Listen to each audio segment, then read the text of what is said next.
नमस्कार, आप देख रहे हैं जनता ट्यूर। आपके साथ मैं हूं अमित शर्मा। पॉलिटिकल पंचायत में आज एक बार फिर से बात करेंगे कोरोना को लेकर ही, क्योंकि कोरोना किस कदर कहर बरपा रहा है इस बात का अंदाजा आप इसी से लगा सकते हैं कि देश में कोरोना का आंकड़ा 24 घंटे के भीतर 2 लाख को पार कर गया है। मौतों का आंकड़ा भी लगातार बढ़ रहा है और हरियाणा प्रदेश भी इससे अछूता नहीं है। यहां भी बीते 24 घंटे के दरमियान 5,000 से ज्यादा मामले सामने आए।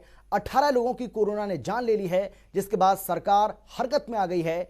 कल तक बोर्ड परीक्षाओं को करवाने वाली सरकार, ये दावा करने वाली सरकार कि हर हाल में हम तय समय के अनुसार ही इन बोर्ड परीक्षाओं को करवाएंगे, लेकिन आज सरकार ने अपना फैसला वापस ले लिया। अपने फैसले को पलटते हुए सरकार ने कहा है कि सीबीएसई की तर्ज पर अब हम इन बोर्ड परीक्षाओं को आगे करवाने का फैसला करेंगे।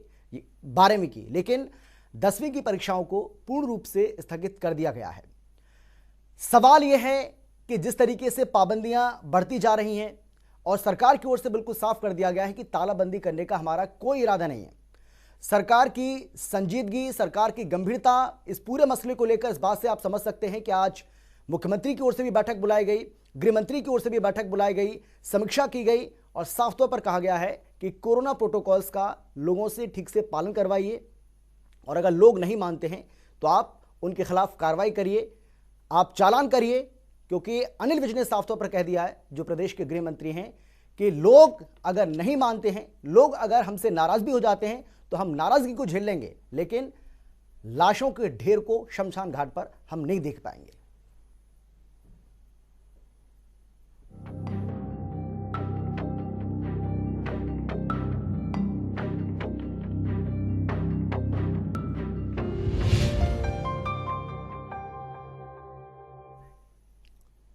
तो आज हम इसी को लेकर चर्चा करने वाले हैं, क्योंकि बेहद महत्वपूर्ण यह मुद्दा और किस तरीके से कोरोना अपना कहर बरपा रहा है, किस तरीके से दुनिया इस बात को लेकर चिंतित है और खास तौर पर कोरोना वेव, जो इसकी सेकंड वेव है, इसने भारत को बुरी तरह से अपनी चपेट में लिया है। और यही वजह है कि तमाम राज्य सरकारें बहुत ज्यादा सतर्क, जागरूक और अलर्ट हो गई हैं।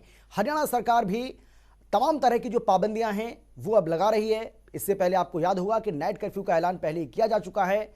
इसके साथ ही 1 से 8वीं तक के स्कूलों को बंद करने का फैसला लिया गया और अब बोर्ड की परीक्षाओं को, 10वीं बोर्ड की परीक्षाओं को रद्द करने का फैसला लिया गया और 12वीं बोर्ड की जो परीक्षाएं हैं उनको बाद में करने का फैसला लिया गया है। तारीख का ऐलान नहीं हुआ है, तारीख अभी घोषित नहीं की गई है, वो बाद में उस बात का ऐलान किया जाएगा। लेकिन हरियाणा सरकार को भी ये लगता है कि बोर्ड परीक्षाओं को आयोजित करवाने का ये उचित समय नहीं है, ये ठीक समय नहीं है और इसीलिए सरकार ने अपने पहले फैसले को वापस लेते हुए 10वीं की परीक्षाओं को रद्द कर दिया गया और 12वीं की बोर्ड परीक्षाओं को स्थगित कर इन्हें बाद में कराने का फैसला लिया गया है। हूबहू सीबीएसई की तर्ज पर यह फैसला हरियाणा सरकार की ओर से लिया गया है और मुख्यमंत्री की ओर से यह भी बिल्कुल साफ कर दिया गया है कि हम तालाबंदी नहीं करेंगे, लॉकडाउन करने का हमारा किसी तरह का कोई इरादा नहीं है।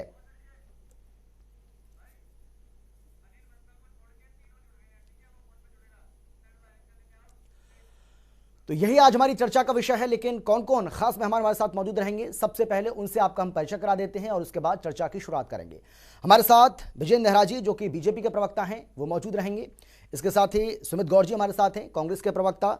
डॉक्टर जगबीर सिंह, जो कि हरियाणा विद्यालय शिक्षा बोर्ड के चेयरमैन हैं, हमारे साथ मौजूद हैं। कल भी हमारे साथ इस चर्चा में वो मौजूद रहे थे, शामिल थे। और इसके साथ ही आपसे कुछ ही देर के बाद फोन लाइन पर हमारे साथ मौजूद रहेंगे डॉक्टर अनिल बंसल, जो कि पूर्व अध्यक्ष हैं डीएमए यानी कि दिल्ली मेडिकल एसोसिएशन के। आप सभी का बहुत बहुत स्वागत है। और सबसे पहले मैं डॉक्टर जगबीर सिंह जी आपके पास आना चाहूंगा। कल भी हमने आपसे बातचीत की और कल आपकी ओर से ये कहा जा रहा था कि हमारी पूरी तैयारी है, 10वीं और 12वीं की बोर्ड परीक्षाओं को आयोजित कराने की हमने पूरी तैयारी कर ली है और तय समय के अनुसार ही, तय कार्यक्रम के अनुसार ही इन परीक्षाओं को कराया जाएगा। लेकिन 12 घंटे के भीतर ही भीतर सरकार को, बोर्ड को अपना फैसला वापस लेना पड़ा है। कैसे देखे सर? माननीय मुख्यमंत्री जी ने आज सबसे मिली जी, सबके साथ बैठक करते हुए पूरी प्रदेश की स्थिति को जानकारी ली। संभावित मोदी ने जानकारी दी क्या क्या कोविड की परिस्थिति के अनुसार हम कार्य कर रहे हैं और कुल मिलाकर सरकार ने फैसला किया कि बच्चे पहले है, बच्चे की जान पहले है। उस पर विचार करते हुए कहा कि 10वीं की परीक्षा रद्द की जाती है और 12वीं की परीक्षा जी और हम डॉक्टर जगबीर सिंह जी, मैं आता हूं आपके पास क्योंकि आपकी आवाज़ ठीक से आ नहीं रही है, ऑडियो आपका प्रॉपर नहीं है। आप इसको थोड़ा सा दुरुस्त करिए और जैसे ही आपकी आवाज़ ठीक से आती है एक बार फिर से मैं आपके पास आऊंगा। विजय नेहरा जी, यही सवाल मेरा आपसे है क्योंकि सरकार की ओर से लगातार ये कहा जा रहा था, बोर्ड की ओर से भी ये कहा जा रहा था कि हम इन परीक्षाओं को आयोजित कराने के लिए पूरी तरह से तैयार हैं, क्योंकि जो दूसरे राज्य हैं जहां पर इन परीक्षाओं को स्थगित किया जा रहा है या फिर टाला जा रहा है, वो राज्य हैं जहां पर मामले बहुत ज्यादा बढ़ रहे हैं। हरियाणा में अभी ऐसी स्थिति नहीं है और इसीलिए हम इन परीक्षाओं को आयोजित करा सकते हैं, लेकिन 12 घंटे के अंदर अपना फैसला पलटना पड़ा। देखिए अमित जी, आपको मेरी वॉइस ठीक से आ रही है? जी जी बिल्कुल। अमित जी देखिए, हरियाणा प्रदेश में भी जिस तरह से सीबीएसई बोर्ड ने निर्णय लिया है जो 10वीं की परीक्षाओं को पूरी तरह से रद्द करने का और 12वीं की जो परीक्षाएं हैं उनको स्थगित करने का निर्णय, उसी तरह से हरियाणा सरकार ने भी ये निर्णय लिया है। और आने वाले समय के अंदर स्थिति जब ठीक होगी उसके बाद में फिर से निर्णय होगा। जैसे माननीय मुख्यमंत्री जी ने पहले ही निर्णय लिया था कि 8वीं तक के जो स्कूल है, 8वीं तक की जो क्लासेस हैं उनको बंद किया गया है, उनको उनकी जगह जो आने वाले समय में हम फिर से निर्णय लेंगे स्थिति को देखते हुए। लेकिन सरकार अमित जी पूरी तरह से गंभीर है कोरोना को लेकर के, और जो जरूरी एहतियात या उपचार या सावधानी के लिए जो भी हम कदम उठा सकते हैं हरियाणा सरकार वो कदम उठा रही है। आज भी जैसे मैं आपको जानकारी दूं अमित जी, लगभग 40,000 लोगों का टेस्ट भी हरियाणा प्रदेश के अंदर आज हमने उसके सैंपल आज लिए हैं। अगर मैं टोटल बात करूं अमित जी, तो अब तक लगभग 66 लाख से अधिक कोरोना के टेस्ट हरियाणा प्रदेश के अंदर करवाए जा चुके हैं। 29,91,855 से अधिक लोगों को कोरोना की जो वैक्सीन है हरियाणा प्रदेश के अंदर वो लगाई जा चुकी है। और अमित जी 11 तारीख से 14 अप्रैल तक के बीच में जो कोरोना वैक्सीन लगाने का एक महाअभियान माननीय प्रधानमंत्री जी ने चलाया था, उसके माध्यम से 6,37,327 विजय नेहरा जी, बोर्ड की परीक्षाओं को स्थगित करने या फिर कैंसिल करने का जो फैसला हुआ है, क्या ये माना जाए कि सरकार के हाथ पांव फूल गए हैं? जिस तरीके से 5,000 से ज्यादा नए मामले सामने आ गए, अपने आप में एक रिकॉर्ड टूट गया। पिछले साल भी इतने मामले अब तक सामने नहीं आए थे। 18 लोगों ने अपनी जान गंवा दी 24 घंटे के भीतर भीतर। तो इसको लेकर भी कहीं ना कहीं सरकार को लगा कि हालात और ज्यादा बिगड़े, इन परीक्षाओं को कराने के बाद अगर स्थिति और ज्यादा बिगड़ी तो फिर दिक्कत हो सकती है, और इसीलिए ये फैसला पलटना पड़ा है। माने क्या ऐसा? देखिए ऐसा नहीं है अमित जी, हरियाणा सरकार के कंट्रोल में है पूरी स्थिति। और आज माननीय मुख्यमंत्री जी ने, माननीय उप मुख्यमंत्री जी ने और माननीय गृह और स्वास्थ्य मंत्री श्री अनिल विज जी ने सभी जिला के जिला उपायुक्तों के साथ में, सीएमओ के साथ में, पुलिस कमिश्नर के साथ में कोरोना को लेकर के, मंडी में खरीद को लेकर के एक समीक्षा बैठक की है। और उस बैठक के अंदर सभी जरूरी उपाय करने के लिए उनको बोला गया है। इसके साथ साथ आपको ध्यान होगा अमित जी, कोरोना वैक्सीनेशन के अभियान के अंदर पूरे देश भर के अंदर हरियाणा प्रदेश को तीसरा स्थान मिला। यानी पूरे देश में हरियाणा तीसरे स्थान पर है जो सबसे तेजी से कोरोना के टीके अपने लोगों को हम लगाने का काम कर रहे हैं। स्थिति पूरी तरह से हरियाणा प्रदेश के अंदर कंट्रोल में है अमित जी, और पूरी तरह से हम उसकी समीक्षा भी कर रहे हैं, मॉनिटरिंग भी कर रहे हैं, जरूरी उपाय भी कर रहे हैं। लेकिन मेरा निवेदन है अमित जी आपके माध्यम से, ये सिर्फ सरकार का काम नहीं है, आम जनता भी इसमें सहयोग करे, हमारे जो राजनीतिक दल है वो भी इसमें सहयोग करें, जैसा कि सब लोग अभी सहयोग कर रहे हैं। लेकिन फिर भी ज्यादा से ज्यादा भीड़ भाड़ वाले जो इलाके हैं उसमें ना जाकर के हम मास्क का प्रयोग करें, सैनिटाइजर का इस्तेमाल करें, डिस्टेंसिंग आपस में रखें। और सरकार ने जिस तरह से नाइट कर्फ्यू की जो व्यवस्था की है उसका भी पूरी तरह अक्षर से हम पालन करें। तो कहीं ना कहीं सब लोगों का मिलकर के अभियान है। और हरियाणा प्रदेश ने अभी तक ठीक प्रगति की है, कंट्रोल में स्थिति को रखा हुआ है। उम्मीद करते हैं आने वाले समय में भी हरियाणा प्रदेश के अंदर जिस तरह से बाकी राज्यों के अंदर स्थिति खराब है, हरियाणा प्रदेश के अंदर उस तरह से। ठीक है विजय जी, मैं आ रहा हूं आपके पास, मैं फिर से आऊंगा। सुमित गौर जी के पास भी जाना है मुझे, और डॉक्टर जगबीर सिंह जी जो कि हमारे साथ लगातार बने हुए हैं, इससे पहले उनसे हमारी बातचीत हो रही थी लेकिन उनकी आवाज़ ठीक से आ नहीं रही थी, उनके पास भी मुझे जाना है। सुमित गौर जी, मैं आपके पास भी आ रहा हूँ, लेकिन डॉक्टर अनिल बंसल हमारे साथ मौजूद हैं जो कि पूर्व अध्यक्ष हैं डीएमए के, वो हमारे साथ जुड़ गए हैं। डॉक्टर साहब, कैसे आप देख रहे हैं तमाम राज्य सरकारों की ओर से, चाहे वो हरियाणा सरकार हो या फिर दिल्ली सरकार हो, महाराष्ट्र सरकार हो, मध्य प्रदेश की सरकार हो, यूपी की सरकार हो, जिस तरीके से इन सरकारों की ओर से जो फैसले लिए जा रहे हैं, आपको लगता है कि कोरोना पर काबू पाने के लिए, वो भी ऐसे समय में जब रिकॉर्ड मामले सामने आ रहे हैं, अपने ही रिकॉर्ड कोरोना संक्रमण लगातार हर दिन तोड़ रहा है, ऐसे समय में इस तरह की जो पाबंदियां हैं, क्या ये कारगर साबित होंगी? आपको लगता है ऐसा? आपने बिल्कुल सही क्वेश्चन उठाया है जी। कोरोना एक नया वायरस था और इसके बारे में किसी को नहीं पता था कि ये कैसे बिहेव करेगा, क्या दवाइयां काम करेंगी, वैक्सीनेशन काम करेगा या नहीं करेगा जी। पिछली बार हमारे देश में सेंट्रल गवर्नमेंट ने आगे बढ़कर एक्शन लिए, लॉकडाउन लगाया और अपने सुपरविजन के अंदर स्टेट गवर्नमेंट्स को आगे ऐसे काम करो, और मुझे लगता है उसमें कुछ बेनिफिट भी हुआ था। इस बार जो है नी जर्क रिएक्शन है। सेंट्रल गवर्नमेंट बैक साइड में चली गई है, क्योंकि सेंट्रल गवर्नमेंट चुनावों के अंदर बिजी रही है। कलकत्ता में, वेस्ट बंगाल में, आसाम में, अगर वो इनको सेंट्रल गवर्नमेंट लॉकडाउन लगाती तो इलेक्शन पोस्टपोन करने पड़ते। उन लोगों के इलेक्शन बहुत इंपॉर्टेंट थे, तो उन्होंने कोई तैयारी नहीं करी, स्टेट्स को अपने अपने लेवल पर छोड़ दिया। अब स्टेट्स में अपने अपने पॉलिटिकल कंपल्शन हैं, तो वो बजाय इसको जहाँ कम केसेस थे उन्होंने कहा हम तो बच गए, हमें कुछ नहीं हुआ। महाराष्ट्र में हो रहा है, ब्लेम गेम शुरू हो गया एक दूसरे के ऊपर। ये जो वायरस है ये ना पॉलिटिकल पार्टी देखता है ना धर्म देखता है, ये तो जो भी इसके चपेट में आएगा उसको अपने चपेट में लेगा। और उनमें से 5 या 10% लोग ऐसे होंगे जिनकी की हालत खराब होगी, कॉम्प्लिकेशन होंगी, और उनमें से 1 या 2% लोगों की डेथ भी हो सकती है। तो ये इट इज वायरल फीवर। लेकिन क्योंकि डॉक्टर अनिल बंसल जी, दिल्ली में तो चुनाव नहीं है, दिल्ली में तो चुनाव हो नहीं रहा है, तो वहां की सरकार भी लॉकडाउन के बारे में विचार नहीं कर रही है। अरविंद केजरीवाल बार बार कह रहे हैं कि हम लॉकडाउन के बारे में नहीं सोच रहे हैं। नहीं, उनको ये लगता है कि लॉकडाउन लगाने से हमें नुकसान हो जाएगा। हर एक सरकार को पैसे की जरूरत है, बिना पैसे के काम कैसे करेगी। तो ऐसे में सेंट्रल गवर्नमेंट जो पूरा देश चलाती है उसको आगे आना चाहिए, स्टेट गवर्नमेंट को साथ में पीछे लेके आना चाहिए। हर एक स्टेट को छोड़ देंगे, कोई आज लॉकडाउन लगा रहा है, कोई परसों लगा रहा है, तो ऐसे बीमारी रोकना बड़ा मुश्किल हो जाएगा। यानी कि आप ये कह रहे हैं कि देश में अभी सख्त लॉकडाउन, संपूर्ण लॉकडाउन लगाने की बहुत ज्यादा जरूरत है। अगर इसकी जरूरत है सर, तो आपके मुताबिक कितने दिन का ये होना चाहिए? देखिए, ये तो डेली देखना पड़ता है, रिव्यू करना पड़ता है कि पोजीशन कैसे चल रही है जी। लेकिन एक यूनिफॉर्म डिसीजन पूरे कंट्री में होना चाहिए। हर सरकार को अलग अलग मौका दे देंगे तो कोई अपने वोट बैंक के लिए कुछ कर रहा है, कोई कुछ कर रहा है, नीचे इलेक्शन के तरह। जैसे आज हरियाणा में ज्यादा केस आ गए तो वहाँ के मेरे चीफ मिनिस्टर ने कहा ये एक्शन ले लो। दिल्ली में 4 दिन पहले तक बहुत ज्यादा केस नहीं थे, अब एकदम केस आ गए तो लॉकडाउन लगा लो। क्योंकि अगर एक व्यक्ति को कोरोना हो गया और वो दूसरे शहर में चला गया तो वहां से सबको फैला देगा। अभी कुंभ के अंदर या जो रैली में लोग जा रहे हैं, जो पेड वर्कर्स भी हैं, अगर ये इन्फेक्शन को ले आए तो ये हेल्दी जगह पर जाएंगे और वहां फैला देंगे। तो ये तो इकट्ठा एक्शन लेके गवर्नमेंट को कार्रवाई करनी चाहिए। ठीक है अनिल बंसल जी, मैं एक बार फिर से आपके पास जरूर आऊंगा, आप बनिए हमारे साथ। सुमित गौर जी, आप जो कह रहे थे, कांग्रेस की ओर से लगातार मांग की जा रही थी कि हरियाणा सरकार इन बोर्ड की परीक्षाओं को स्थगित करे, 10वीं की परीक्षाओं को स्थगित करे और जो 12वीं की परीक्षाएं उनको बाद में कराए, जैसे सीबीएसई ने फैसला लिया है। अब सरकार ने सुन लिया आपकी बात, अब खुश हैं आप? जवाब में भी आता हूँ, लेकिन उससे पहले मैंने सबसे पहले विजेंद्र नेहरा जी को सुना यहाँ पर, क्योंकि जहां तक मैं अपनी बात करूं, मेरे लिए कांग्रेस पार्टी बात है, पहले मेरे लिए मेरा देश है, मेरा प्रदेश है और उसका एक नागरिक है।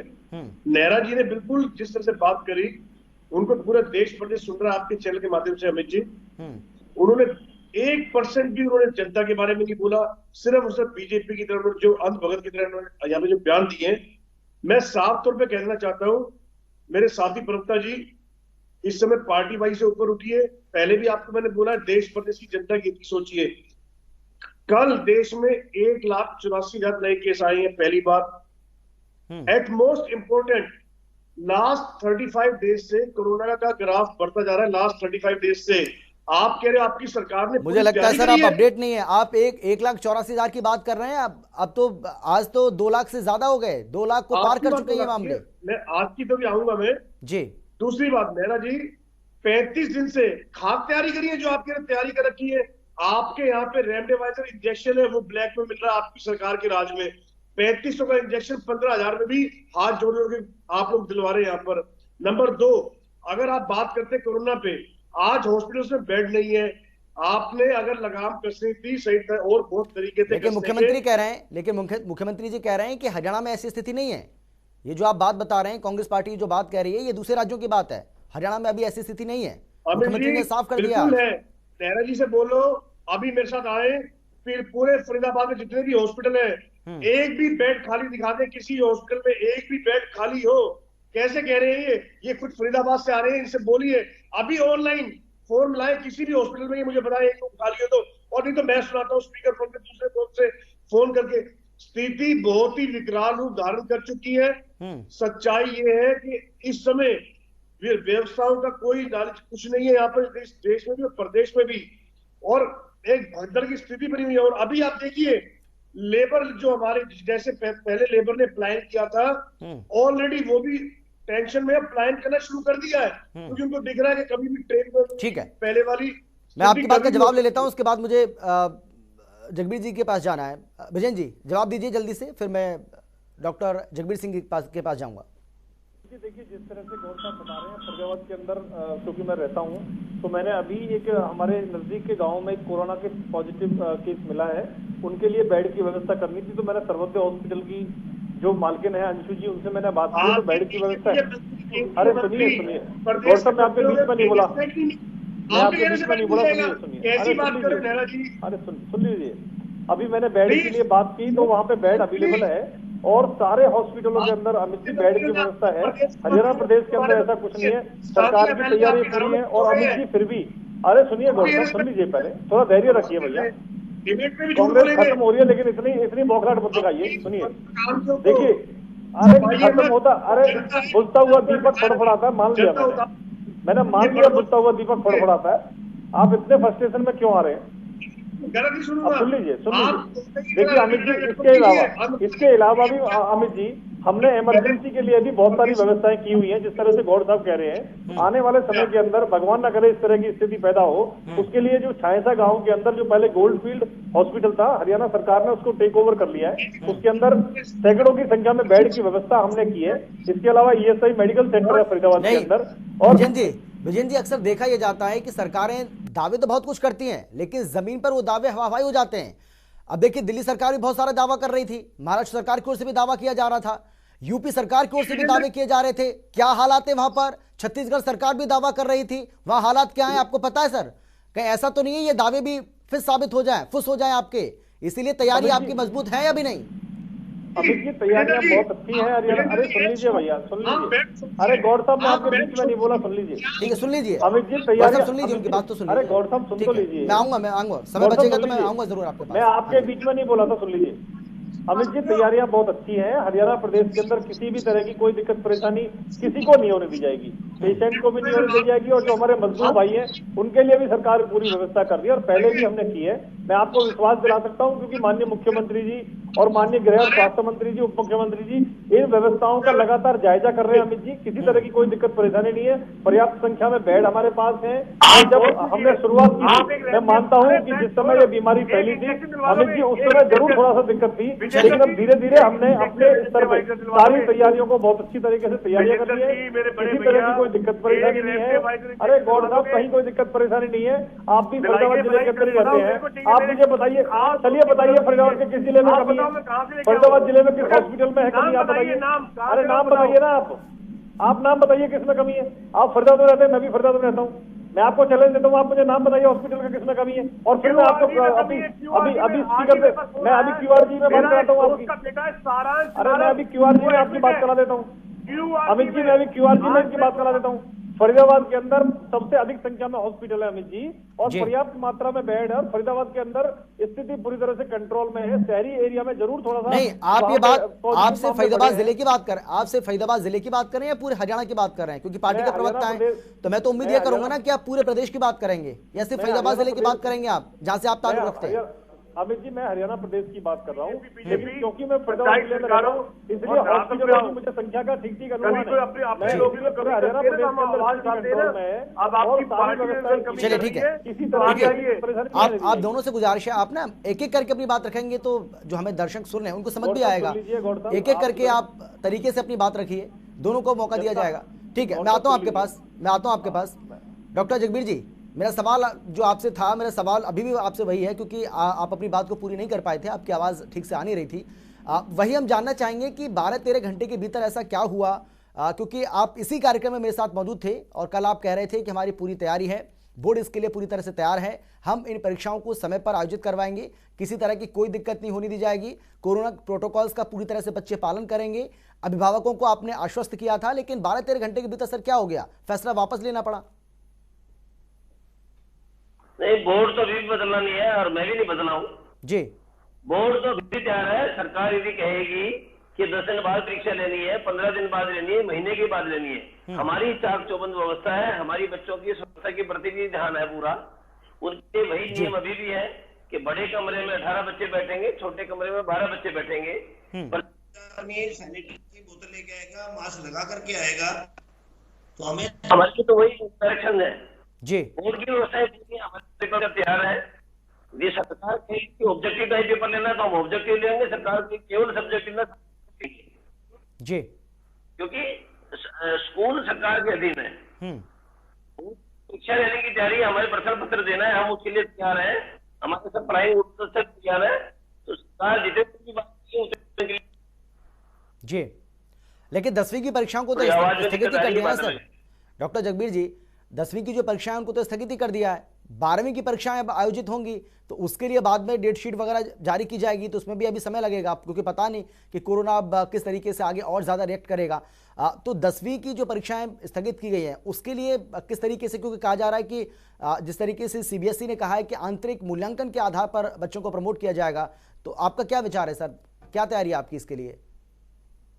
पिछले वर्ष भी 17 मार्च को परीक्षाएं स्थगित की गई थी जी, और इस प्रकार से CBSE ने बताया था कि एवरेज बेस पर अंक दिए जाए, अपने एवरेज बेस पर अंक के पीछे परिणाम तैयार। इस बार जो फार्मूला देगा हम उसी अनुसार बच्चों का मूल्यांकन करेंगे। जी बिल्कुल, यानी आप ये कह रहे हैं कि आपकी अपने स्तर पर तैयारी पूरी थी लेकिन सरकार की ओर से ये फैसला लिया गया है, इसलिए अब जो सरकार आगे जो फैसला लेगी वो भी हम मानेंगे, आप ये कह रहे हैं? माननीय मुख्यमंत्री जी ने आज सभा में सरकार ने मान लिया कि रेमडेसिविर की इंजेक्शन की कमी है, वैक्सीन की कमी है। मैंने नहीं कहा, निर्णय लिया तो ये नेशनल पेपर है। आ रहा हूं मैं गौर साहब आ रहा हूं आपके पास। जगबीर जी अपनी बात पूरी कर लें, जगबीर जी अपनी बात पूरी कर लें, उसके बाद मैं आप ही के पास आ रहा हूं। आप कुछ दिखा रहे हैं न्यूज़पेपर, क्या क्या दिखा रहे हैं? ठीक है, वो देखेंगे। हाँ जगबीर जी कुछ कह रहे हैं आप, जी बोलिए। 2.5 लाख विद्यार्थी 12वीं की परीक्षा देने वाले थे जी, 3.5 लाख परीक्षा देने वाले थे। अब जो निर्णय हुआ कि 3.5 लाख बच्चों की परीक्षा नहीं होगी, परीक्षा होगी, तो बोर्ड की व्यवस्था भी पूरी है। नहीं तो फिर क्या अब अगर सरकार कहती है कि ऑनलाइन परीक्षा करवाइए तो क्या बोर्ड तैयार है इसके लिए? क्योंकि कल आप ये कह रहे थे कि 12वीं और 10वीं के बच्चों की संख्या इतनी ज्यादा है कि सभी की ऑनलाइन परीक्षा करवाना बोर्ड के लिए संभव नहीं है, लेकिन अब क्योंकि परीक्षा नहीं ली जा सकती जी, और ऑनलाइन सेंट्रल भी हम भेजेंगे, TCS कंपनी है उसकी बच्चों। चलिए मैं और सवाल करना चाहता था सर, लेकिन समय की कमी है, समय है नहीं मेरे पास। आप सभी का बहुत बहुत शुक्रिया। डॉक्टर अनिल बंसल जी भी हमारे साथ जुड़े हुए थे फोन लाइन पर, उनका भी बहुत बहुत शुक्रिया, उनका भी बहुत बहुत धन्यवाद। लेकिन सरकार की ओर से पाबंदियों को बढ़ाया जा रहा है और सरकार इसके जरिए यही संदेश देने की कोशिश कर रही है कि भाई लॉकडाउन की नौबत ना आए, तालाबंदी की नौबत ना आए, इसीलिए ये जो पाबंदियां लगाई जा रही हैं आप इनका ठीक से अनुसरण करिए, इसका पालन करिए। आप अपने घर वालों का, अपने बच्चों का, अपने रिलेटिव्स को इस कोरोना से बचाइए। और हम भी, जनता टीवी भी आपसे अपील करता है कि तालाबंदी की नौबत ना आए, इसलिए जो पाबंदियां लगाई गई हैं उसका पालन करिए। फिलहाल इतना ही, छोटे से ब्रेक के बाद फौरन लौट रहे हैं।